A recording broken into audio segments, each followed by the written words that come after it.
আয়কর আইন ও বিধির বাস্তব প্রয়োগ সংক্রান্ত ভিডিও নিয়ে আমি আজকে কথা বলবো। আইটিপি নিবন্ধন পরীক্ষা 2024-এর সিলেবাস অনুযায়ী আজকের বিষয় হচ্ছে আয়কর আইন ও বিধির বাস্তব প্রয়োগ। সেটি নিয়ে আজকে আমি আপনাদের সামনে একটি নমুনা রিটার্ন বলতে পারেন, অর্থাৎ একজন ব্যক্তির নমুনা return of income for an individual person কীভাবে তৈরি করতে হয় সে সম্পর্কে আজকে আমি আপনাদের সামনে কিছু কথা বলবো। আর আজকে ভিডিওটি অনেক লেন্দি হবে, 20 মিনিটের উপরে যাবে। কেউ ধৈর্য হারা হবেন না, স্কিপ করে ভিডিও দেখবেন না, কারণ এখান থেকে আজকে আপনাদের অনেক কিছু শেখার আছে। এক কথা প্রকাশ বলেন, ব্রড প্রশ্ন বলেন, বাইবাতে প্রশ্ন বলেন, সব কিছু মিলিয়ে আজকে এখান থেকে আপনাদের অনেক কিছু শেখার আছে। চলুন শুরু করি, প্লিজ কেউ স্কিপ করবেন না আর ভিডিওটি শেষ পর্যন্ত দেখবেন। সবাইকে ধন্যবাদ। তো চলুন শুরু করি।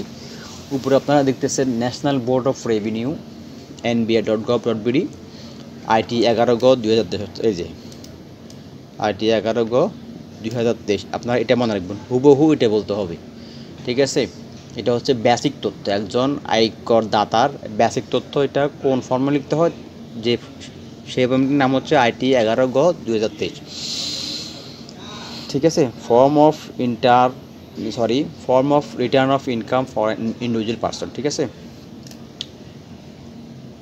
আপনারা এই ফর্মগুলো কোথায় পাবেন, আমি সেগুলো আস্তে আস্তে প্রত্যেকটা জিনিস, প্রত্যেকটা বিষয়, প্রত্যেকটা সিকোয়েন্স আমি পরবর্তী ভিডিওতে দেখাবো। ততদিন আপনারা আমার সাথে থাকুন, আমার চ্যানেল সাবস্ক্রাইব করে রাখুন, ঠিক আছে?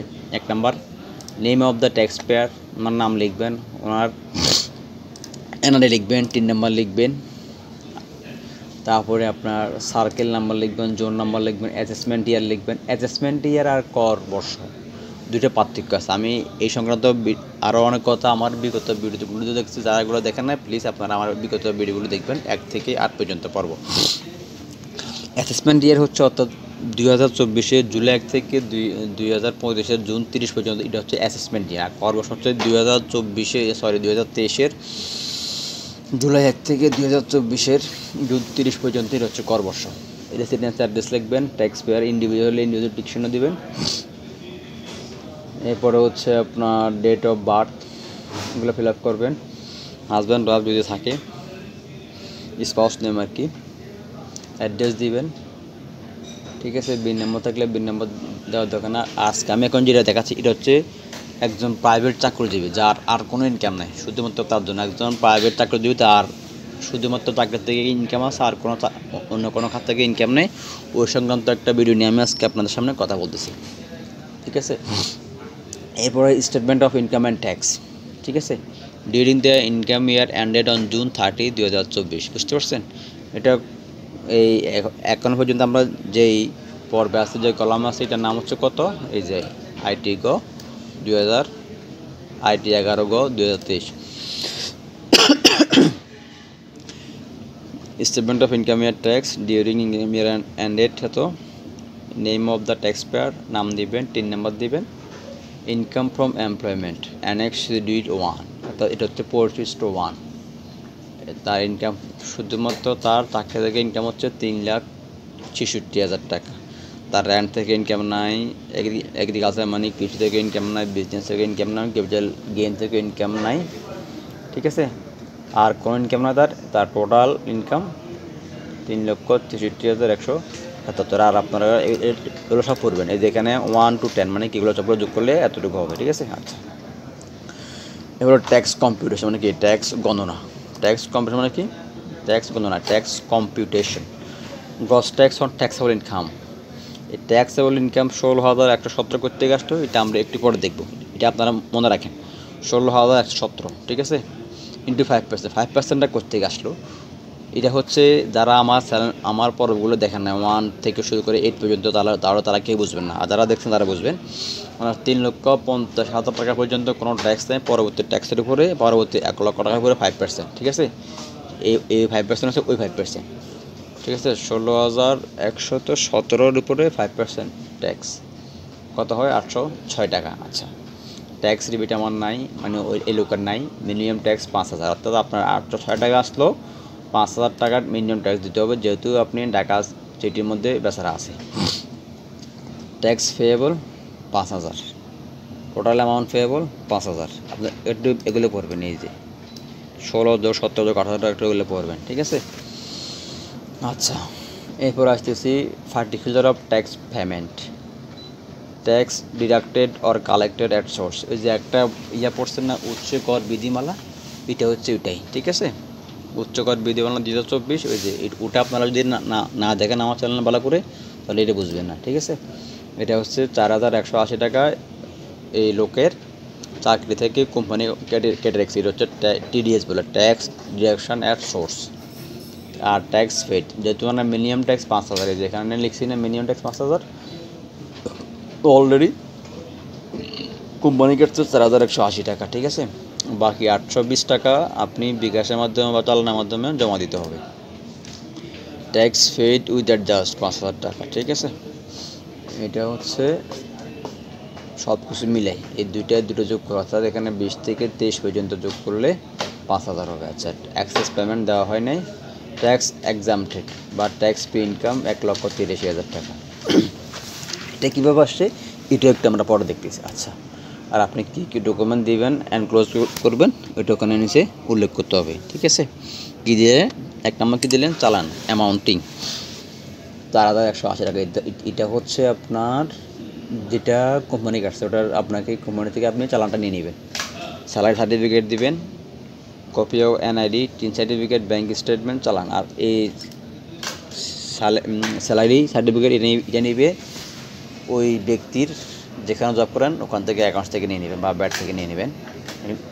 ভেরিফিকেশান কিছু এখানে আন্ডারটেকিং আছে, এগুলো আপনারা সাইন করবেন। আর আমরা ধরে নিলাম আমরা এই বছর 17/11/24 এটা সাবমিট করবো। আচ্ছা, এটা দিলেন বেসিক তথ্য এবং ইনকাম এবং ট্যাক্সের। আচ্ছা, এরপর আপনার বেতন নিয়ে তথ্য চলে আসলাম। Schedule 1, particular of income from employment. আপনাদের কোশ্চেন হতে পারে এখানে বি আসছে, এ কথাই গেল। এই কলামটা হচ্ছে গভর্নমেন্ট জব হোল্ডারদের জন্য, আর বিটা হচ্ছে গভর্নমেন্ট জব হোল্ডার ছাড়া তারা, যে this part is applicable for employee other than employees receiving salary under government pay scale. Government pay স্কেলে যারা বেতন পান তারা ছাড়া অন্যদের জন্য এটা। সাপোজ ট্যাক্স পেয়ার নাম লিখবেন, ওনার 3 নম্বর লিখবেন বেসিক পে, এটা হচ্ছে তার বেসিক।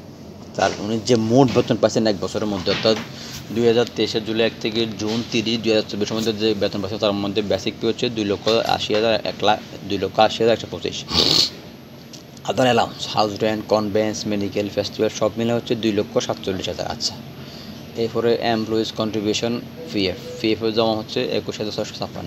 আচ্ছা, টোটাল স্যালারি রিসিভড, ঠিক আছে। এইটা কীভাবে আসলো, 1 থেকে 12, এখান থেকে যোগ করে এই 12 পর্যন্ত যোগ করলে যা হবে এটা হচ্ছে 5,49,175। অর্থাৎ এই টাকাটা আপনাকে বোনাস টোনাস সব মিলে 1 বছরের মধ্যে কোম্পানি পে করছে।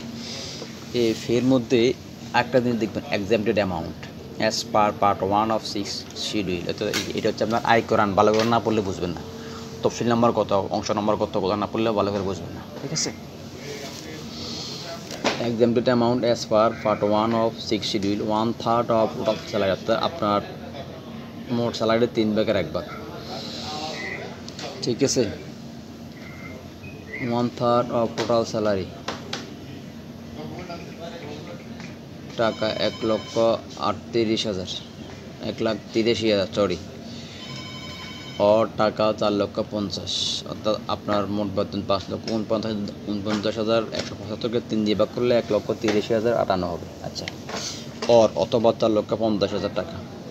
এই দুইটার মধ্যে টাকা 4,50,000। আচ্ছা, এই দুইটার মধ্যে যেটা সর্বনিম্ন, তাহলে আপনার হচ্ছে স্যালারি 3/1 হচ্ছে 1,83,058, আর 4,50,000 এটা প্রত্যেকে আসলে এটা হচ্ছে এনবিআর এর রুলস, এনবিআর এর সূত্র 4,50,000 টাকা।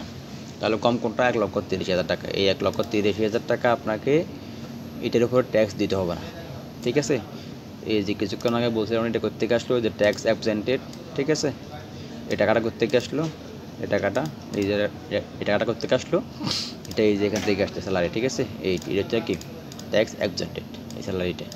আচ্ছা, এরপর এটা কি টোটাল ইনকাম ফ্রম স্যালারি 3,63,000, এটা তো 13 থেকে 14 বিয়োগ করতে হবে, তো এই মোট স্যালারি থেকে এটা বিয়োগ করতে হবে।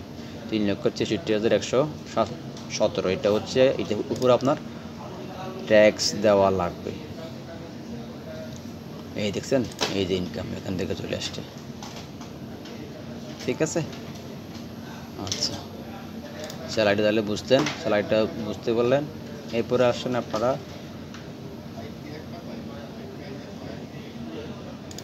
এখানে যেটা বলছিলাম,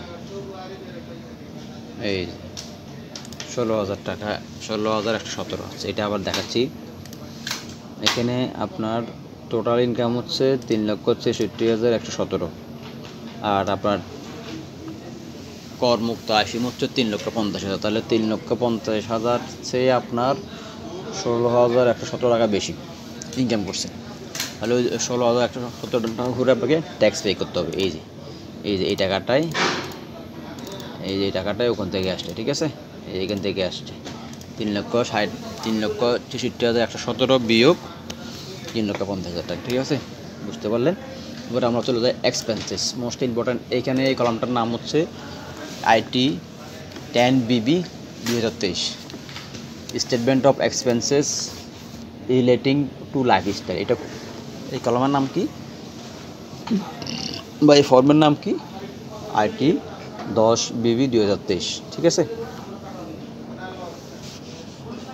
জীবনযাপন খরচ সংক্রান্ত ফর্ম, সেইমভাবে নাম লিখবেন, করদাতার 3 নাম্বার লিখবেন। এগুলো আপনারা নিজ দায়িত্বে পড়ে নেবেন, ঠিক আছে, প্রত্যেকটা জিনিস। এখানে কিন্তু জিরো হয়ে যাবে, ঠিক আছে। আপনারা এগুলো দেখবেন, না দেখলে আমাকে কোশ্চেন করবেন। আমি যখন প্র্যাকটিক্যাল ক্লাস দিব আমাকে তখন ওখানে বলবেন পার্সোনাল, ফ্যামিলি, ফুড, ক্লথ এত, হাউস এক্সপেন্স এত, পার্সোনাল ট্রান্সপোর্ট এত, ইউটিলিটির এক্সপেন্স এত, এডুকেশন এত, পার্সোনাল এক্সপেন্স এত, ফেস্টিভ্যাল আদার এক্সপেন্সেস এত, ট্যাক্স ডিডাক্টেড এত, ঠিক আছে। এই সবগুলো মিলে এখানে 5,08,460, এটা আপনি মোট খরচ করছেন, ঠিক আছে। আপনি বেতন পাচ্ছিলেন কত? সব মিলে 5,49,175। কোনো অবস্থায় এটাকে ক্রস করবে না। আপনার যে ইনকাম, এই যেটা ওই ইনকামকে কখনো খরচটা ক্রস করবে না। হ্যাঁ, ক্রস করতে পারবে, তখন আপনি এটাকে লোন দেখাতে হবে। লোন করতে গিয়ে নিচ্ছেন, কীভাবে নিচ্ছেন, আবার তখন সমস্ত প্রুফ দেখাতে হবে, ঠিক আছে। তারপরে এগুলো সাবধানে ফিল আপ করবেন। এরপরে লাস্ট হচ্ছে একদম মোস্ট ইম্পর্ট্যান্ট অ্যাসেট। এই ফর্মটার নাম হচ্ছে আইটি, যে এখানে দেওয়া আছে আইটি 10B 2023, ঠিক আছে। এখানে এগুলো একটু ভালো করে পড়বেন। এই যে এই বক্সে যেগুলো আছে একটু ভালো করে পড়বেন, এগুলো আপনারা না পড়লে বুঝবেন না, ঠিক আছে। নাম দিবেন, 3 নাম্বার দিবেন, সোর্স অফ ফান্ড কোথা থেকে আসলো, টোটাল ইনকাম শোন এত, এই যে সিরিয়াল নাম্বার এখানে ট্যাক্স এক্সামটেড এত, receipt of gift and others না এত, মোট এত, এটা এখানে চলে আসবে এত, net wealth, last date of previous year, যদি আগের বছর আপনি যদি কর সাবমিট করে থাকেন তাহলে এটা আসবে, না হয় আসবে না। Sum of source of fund previous year, net wealth, এটা যোগ করে দিবেন 1 এবং 2। এক্সপেন্সেস, এটা খরচ করছেন, এই যে এখান থেকে আসছে, ঠিক আছে। আচ্ছা, এরপরে হচ্ছে আপনার টোটাল এক্সপেন্সেস অ্যান্ড লসেস,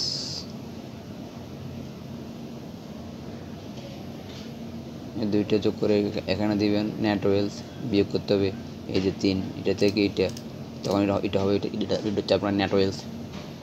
এরপরে গ্রস ওয়েলথ 5 যোগ 6, এই যে 5 যোগ 6, 6 আপনার নাই, তাহলে এটা এখানে এই ব্যক্তি আর কিছু নাই, ওই যে একটা প্রভিডেন্ট ফান্ড আছে এটা, ঠিক আছে। Total financial assets. আচ্ছা, এখানে আবার অর্নামেন্ট কিছু আছে, গিফট কিছু আছে, ফাইন্যান্সের কিছু আছে, এগুলো আছে।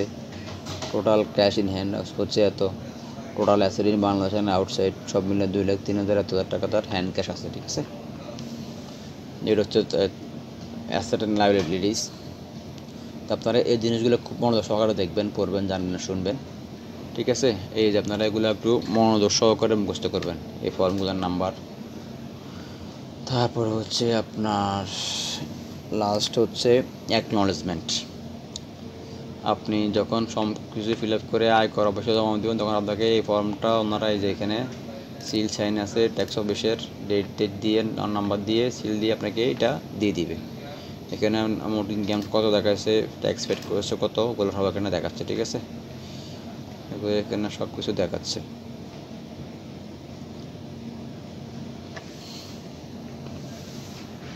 সবগুলোই আবার একটু শুরু থেকে দেখাই।